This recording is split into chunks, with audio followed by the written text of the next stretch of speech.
benefits to organisations can be huge. I mean, from local councils to organisations that deliver services or even products.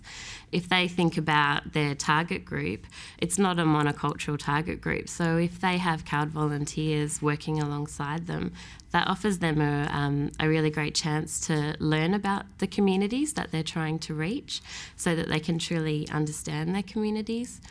It also means that they can reach those communities. So we've had great experiences of CALD volunteers who will go out and promote our services that we're offering or our programs, and they do it at bus stops, they do it at train stations. They grab other members of their community, they can speak to them in their own language, and they know how to draw people in. And so that's the benefit to organisations.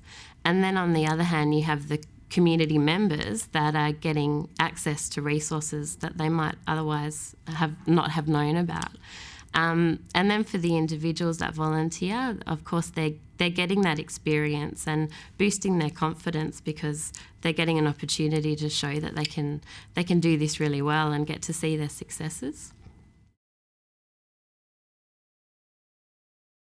Well, something that can be difficult with volunteers is filling their time, and that's something that often makes staff members a little bit apprehensive about having a volunteer with them.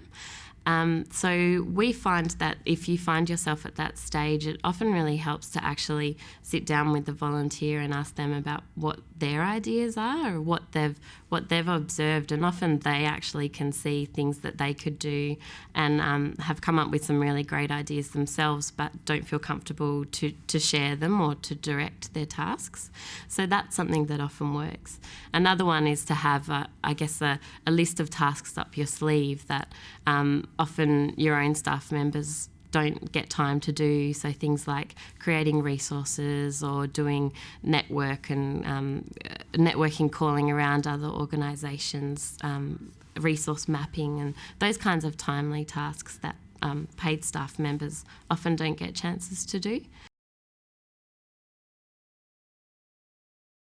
It often helps to check for understanding when you're working with culturally diverse volunteers, especially if English language isn't as strong. So something that can help is if you explain a task that you'd like a volunteer to do, finish off that conversation with a question like, so what are the first 3 things you'll do to get that task done, to make sure that you know they've got a start. Sometimes we find that it helps to pair volunteers with someone they know, so that can increase their confidence and they've got someone to support them throughout the day. Another thing we've found when we work with culturally diverse volunteers is to actually get them to keep a diary. So each day they keep a record of the new tasks they've learnt that day. And that's actually beneficial for the volunteer as well as the organisation, because you can both look back and realise how valuable it's been to both of you to have the placement.